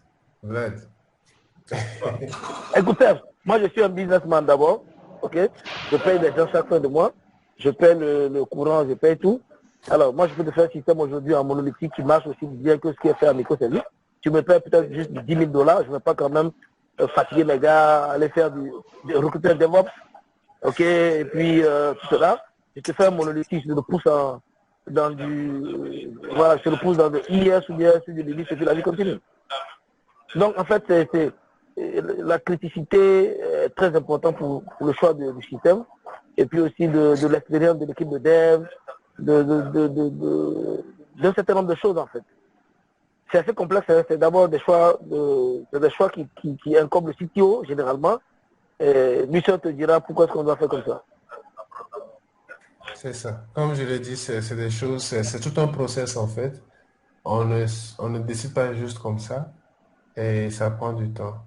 Parfois, ça dépend du système. Si on peut réaliser le même système en mode monolithe, pourquoi aller à Je, micro? je lui donne un exemple très simple. Je lui donne un exemple d'un système de paris où des gens sont en train de parier sur du pari sportif, d'autres sont en train de faire du loto, d'autres sont en train de faire du PMU, d'autres veulent créer des comptes. Et donc, en fonction, comme on le dit, en fonction de ce que tu es en train de faire, j'aimerais que le monolithique passe partout. Je connais des gens qui ne font que ça d'ailleurs. Ils font une structuration en termes de modules, en termes d'interface, où c'est vraiment propre. Le log est bien géré, les business rules sont bien gérés, le déploiement est unique. Mais en fonction de la flexibilité, moi par exemple, je fais des interventions sur des microservices de Paris, pendant que les gens sont en train de voir leur gain, d'autres sont en train de créer des comptes. Mais si c'était un système monolithique, on ne pourrait pas l'avoir. Le système est down, il est down. On est en train de faire un déploiement, on attend que ça finisse avant de continuer. Donc on peut toujours, la preuve, on a fait beaucoup d'années, c'est l'homme et moi, à ne faire que des systèmes monolithiques. Et moi, c'est lui-même qui m'a conseillé d'aller vers du... Je ne connaissais même pas les microservices, je vous jure. Je ne connaissais pas les microservices. C'est l'homme qui m'a expliqué d'abord c'est quoi les microservices. Et j'y suis allé parce que mon projet nécessitait vraiment cela en fait. Donc c'est un peu ça. On peut toujours faire un monolithique, ça marche, hein. On gagne l'argent en avance. En fait, si je peux intervenir, en fait, moi, c'est une question de disponibilité. Voilà, c'est tout ça. En fait, ça dit si on a un système où, par exemple, la disponibilité du système est vitale pour notre business, alors ça peut être un choix qui nous pousse à aller vers du microservice. Parce que quand on, par exemple, Netflix, c'est-à-dire, on doit essayer pas de bêtises, à la base, ils voulaient pas, en fait, c'est-à-dire, ils avaient un microservice, pardon, un monolithique, mais ils se sont rendus compte que non, c'est-à-dire, le jour où ça tombe, c'est tout leur service qui était mort, en fait. Donc, voilà. Donc, c'est une question de disponibilité, en fait. C'est ça la clé. Si on veut avoir un système disponible, alors il faut le découpler. Alors, il faut faire en sorte que non, quand une partie tombe, elle affecte. C'est ça, c'est ça. Et comme l'a dit, hein, c'est ça, hein, Amani, c'est la disponibilité est l'une des, ou bien l'un des paramètres clés. Parce que je vous donne un cas, par exemple, on parle par exemple de canary deployment, c'est-à-dire vous avez une nouvelle version du système. Cette version ne va pas automatiquement remplacer l'ancienne version. Qu'est-ce qu'on va faire? On va commencer à le rendre disponible seulement pour certains, comment on appelle, certains utilisateurs. Ou bien ce que le système peut faire, c'est que il va commencer à basculer lentement de l'ancien vers le nouveau. Donc, quand vous déployez la nouvelle version du service, elle vient en même temps avec l'ancien service. Donc, le système n'est jamais down. Et il commence à transférer la charge ou bien les appels petit à petit vers le nouveau. 1%, 2%, 3%. Tant qu'il n'y a pas d'erreur que tu marches bien, il va continuer à augmenter jusqu'à ce qu'il arrive à 100%. Et après maintenant, il détruit l'ancien, mais l'instance de l'ancien service et remplace par le nouveau. Donc que le système est toujours, genre, les utilisateurs ne sentent rien. Je ne te coupe pas la parole, hein. Mais il faut que les gens comprennent que avant le microservice, on faisait des systèmes aussi robustes que les microservices. Il y a des systèmes qui s'appellent des plugin-based systems. OK? Donc, je déploie ma plateforme. Ma plateforme est hautement disponible. OK? Et je fais des plugins en termes de DLL ou de modules que j'injecte. OK?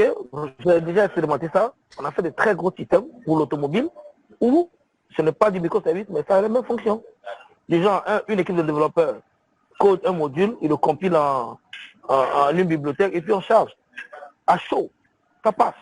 Donc, ça ne veut pas dire que forcément les développements qui se faisaient avant n'adressaient pas la problématique de microservices. Non. Il y a les plugin-based systems, module-based systems qui faisaient la même chose que les microservices. Mais pour avoir essayé les vieux systèmes et les microservices, il n'y a pas match. Non, tout vient avec sa base de données. Je sais pas, tout vient avec sa base de données. Donc, s'il y avait un problème côté base de données, je ship le nouveau microservice avec et sa base de données et son code. Alors qu'avec le plugin based system, j'ai une base de données qui est grosse et j'ai des modules qui sont autour qui changent en fait. Donc, c'est pas parce qu'on n'adressait pas les problématiques des microservices avant, on les adressait, mais avec les microservices, c'est encore mieux.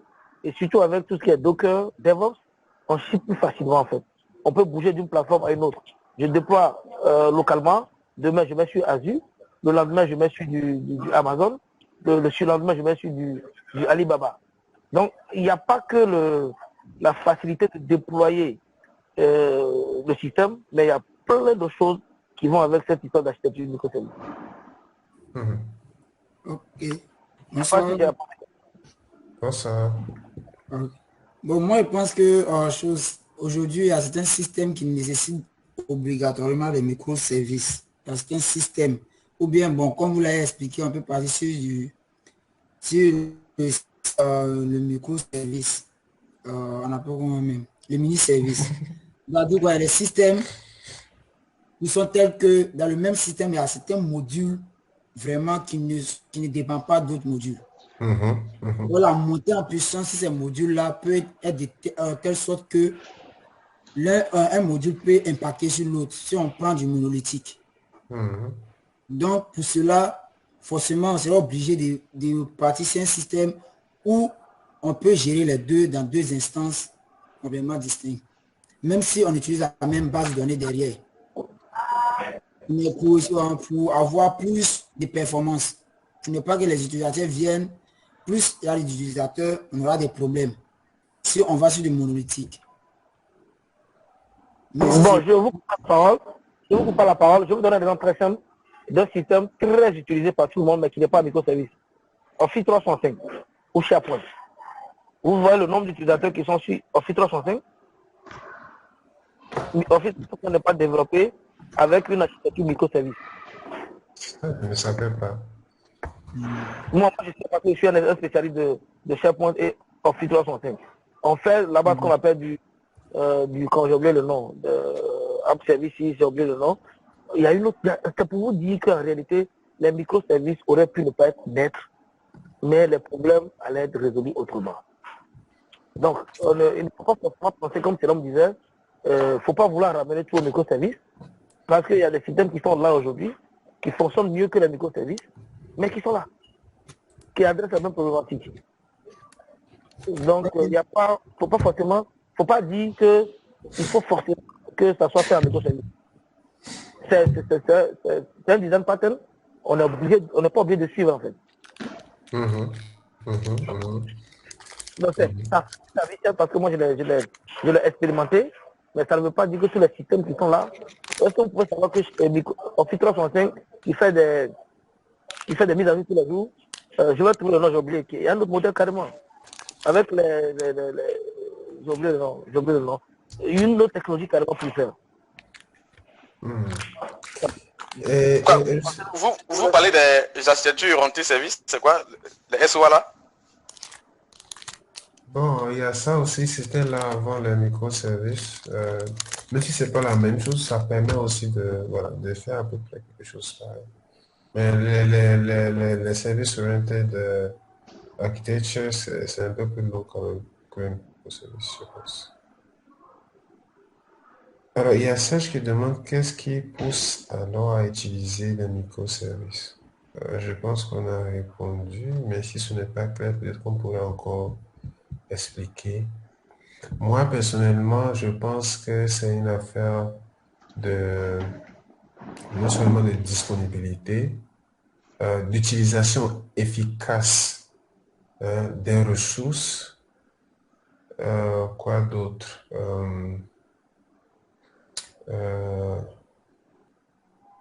Je dirais facilité ça dépend. Si tu as une grande équipe, c'est plus facile d'aller vers les microservices parce que là, on pourra avoir différentes équipes gérer différents microservices et tout dans leur coin sans pour autant créer de problèmes. Parce que par nature, les microservices sont supposés être indépendants. Donc, imagine, par exemple, je vous donne le cas de GitHub. OK? GitHub, depuis le début, c'est du monolithe. Depuis le début. Et ils ont pu faire ça jusqu'à 400 développeurs. Écoutez bien, jusqu'à 400 développeurs. Mais Microsoft a, je pense que quand Microsoft a acheté, ils ont, comment on appelle, embauché beaucoup plus de personnes, jusqu'à 1000 développeurs. Ce n'était plus possible de continuer avec du monolithe. Parce que là, maintenant, ça devient vraiment difficile à gérer. Parce que tout le monde code sur le même truc. Ouais, c'est pour ça qu'il dit qu'arrivé un moment, l'organisation de l'entreprise ou bien de l'équipe de développement va forcément impacter sur l'architecture. Ouais. Donc, arrivé à ce moment-là, ils ont décidé, ah, là, on ne peut plus continuer. Ça devient trop difficile à gérer maintenant d'avoir tout le monde codé sur le même truc. Donc, on va maintenant bouger vers du microservice. C'est ce qui a fait qu'ils ont bougé vers du microservice. Parce qu'ils ont pris trop de, je ne vais pas dire trop de développeurs, parce que même avec beaucoup de développeurs qu'ils ont pris, ce n'est pas tout suffisant. Mais ils ont pris beaucoup de développeurs et ne pouvaient plus continuer sur du monolithe. Ils ont bougé sur du micro pour que chacun, un des groupes différents, puisse gérer des problématiques différentes à leur manière, comme ils veulent, avec leur langage, leur technologie, comme ils veulent. Vous voyez? Donc, du Ruby, tout ça là, ils ont bougé. Certains vont faire du Go, certains vont faire du Python. Voilà. Ça permet en fait cette flexibilité-là que vous ne pouvez pas avoir du monolithe. En tout cas, j'attends de voir le monolithe là qui utilise 10 langages à son sein. Ça va être compliqué en tout cas. J'espère que j'ai répondu un peu à ta problématique. Bonsoir. Bonsoir.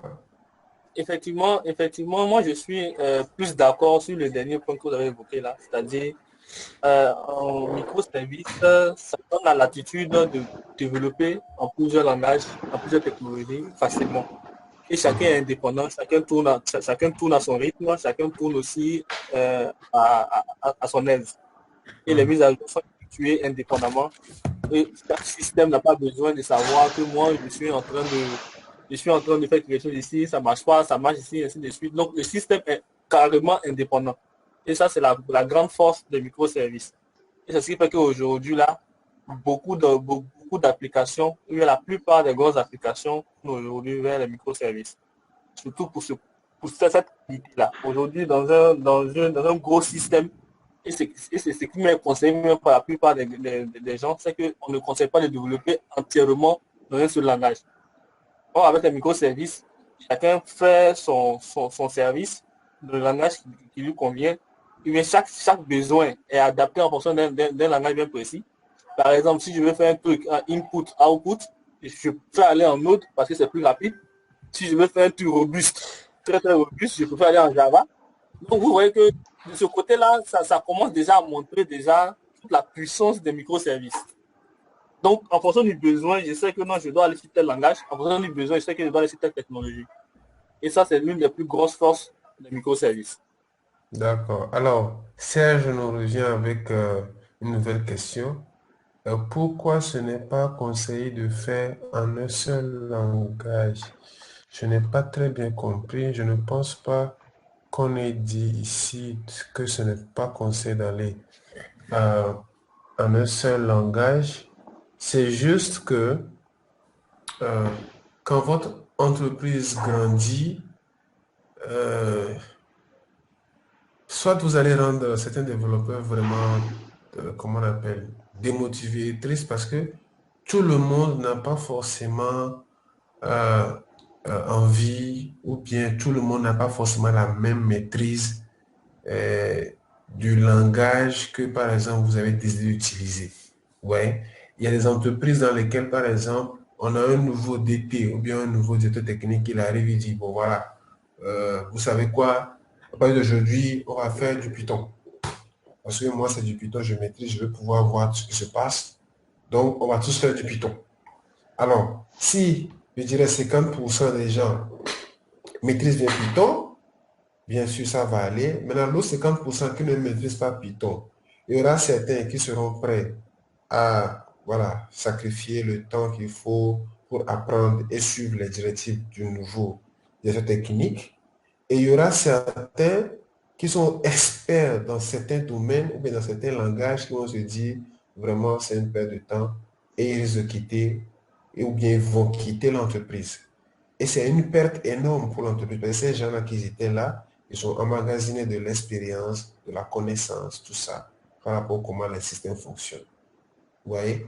Donc dans ce cas, par exemple, le directeur technique qui vient, qui dit, voilà, moi j'ai un Python et tout, on va faire du Python et tout, voilà. Mais si c'est d'une architecture microservice, vous avez par exemple un expert en Java qui est là, voilà, il peut faire son truc en Java, ça marche bien, il n'y a pas de souci. Vous voyez? Vous avez un autre expert, je ne sais pas, en PHP, il fait son truc, ça marche bien, il n'y a pas de souci. On peut standardiser le développement pour que ça suive les mêmes qualités, quel que soit le langage. Aujourd'hui, il y a beaucoup d'outils qui permettent de faire ça. Vous voyez? Donc, ça évite de fâcher tout le monde, mais ça évite aussi d'avoir des codes de moindre qualité. Et si quelqu'un n'est pas expert en quelque chose, vous le forcez à utiliser ça, bon, franchement, ça risque d'être un peu bizarre. Bon, en fait, ce que vous dites, c'est réel. Bon, pour moi, c'est vrai. Lorsque vous faites l'architecte ou le DS ou le titre, vous faites plaisir à ces développeurs. Moi, en fait, par rapport au langage, ce que je peux dire, c'est, en fait, ça devient intéressant lorsque on a la capacité de choisir le langage qui est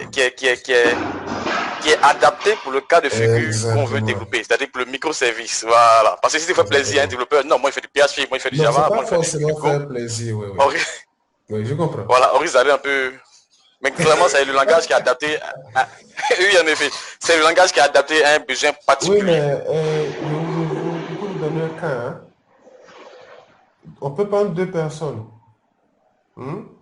Une personne qui maîtrise bien son langage, qui n'est pas forcément meilleur en termes de performance que votre langage, mais va coder avec son langage, ça va dépasser votre langage en termes de performance. Parce qu'il maîtrise cette chose-là. Donc, il faut aussi faire attention. Parfois, il faut aussi prendre compte de la maîtrise de l'outil que la personne a. Vous voyez? Donc, parfois, vous allez voir des gens, ils vont, par exemple, aller sur, je ne sais pas, du Python. Alors qu'en termes de performance, le Python n'est pas forcément très performant comparé à beaucoup de langages comme le Java, Go, Rust, tout ça. Mais ça va bien faire le boulot qu'il faut parce que la personne maîtrise son outil. Donc, je ne dis pas qu'il faut forcément faire plaisir aux développeurs. C'est pour ça que j'ai précisé, j'ai parlé de la maîtrise de la personne. Si la personne il maîtrise ça à un niveau vraiment donné, pourquoi ne pas gagner de cette expertise-là? Voilà, c'est de ça moi je parle. Et bien sûr, pour certaines choses, parfois on est obligé d'aller vers un langage donné, quoi. Ça, je suis d'accord. Par exemple, on veut faire un truc, je ne sais pas, qui est plus proche du hardware. Rapidement, on va commencer à parler de C, de C++ ou bien de Rust. Vous voyez? Donc, oui, c'est vrai. En fonction de ce qu'on veut faire aussi, parfois, le langage peut s'imposer à nous. Donc, je pense que c'est ça. Serge, je ne sais pas si on a vraiment répondu à ta question, mais sinon, tu peux encore poser. Je pense qu'on a encore 10 minutes. Il y a beaucoup plus de personnes. Pourquoi on a seulement la même personne qui pose des questions?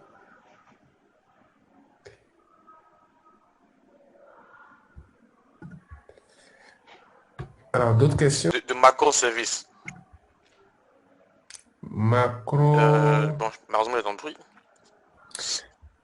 Ah oui, si on est en mode une BD par mini-service, ça devient un macro-service.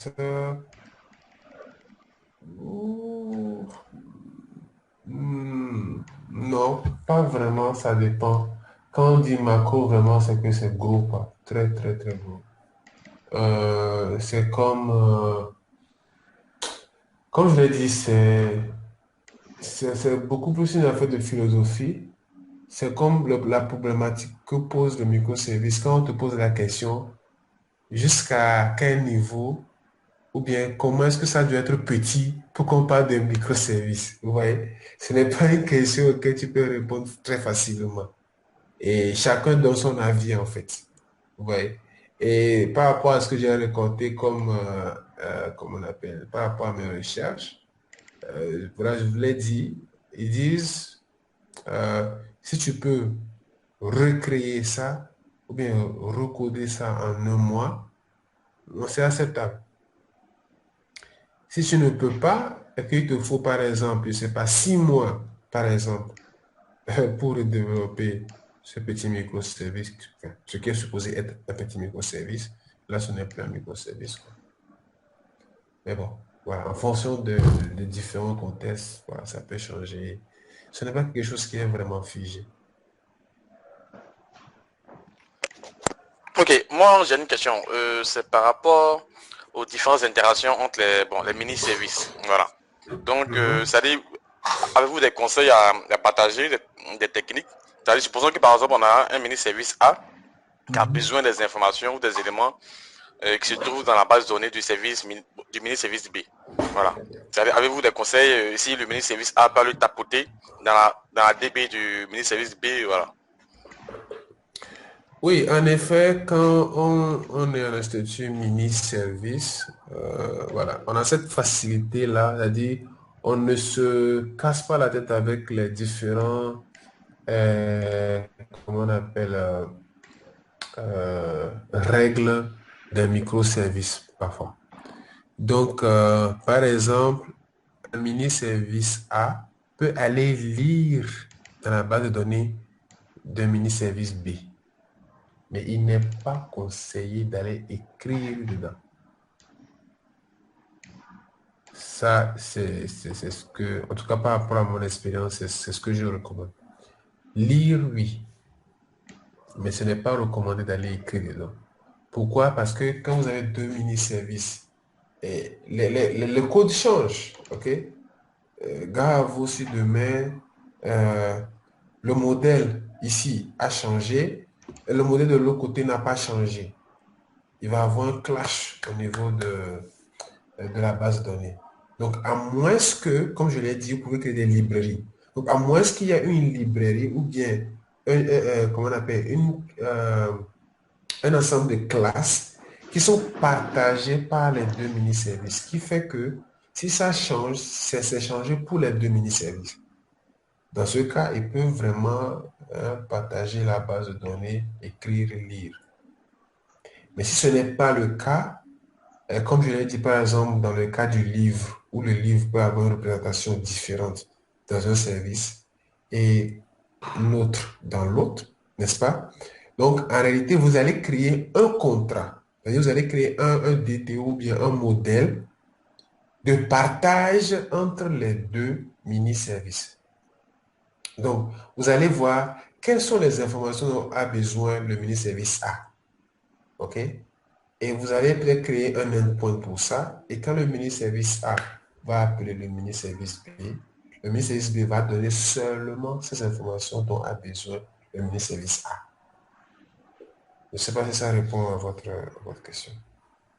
Il faut, un contrat quoi, de partage entre les deux. Il ne faut jamais envoyer le modèle tel qu'il est dans le service B, dans le service A. Donc là, il s'agit des couches d'anticorruption en fait, des ACL. C'est ça, c'est ça, c'est ça. D'autres questions?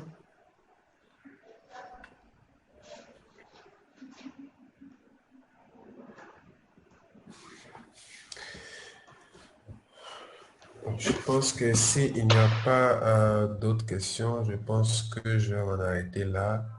Et j'aimerais vous dire vraiment merci beaucoup d'avoir pris le temps de passer. Voilà, à travers le partage, on apprend toujours.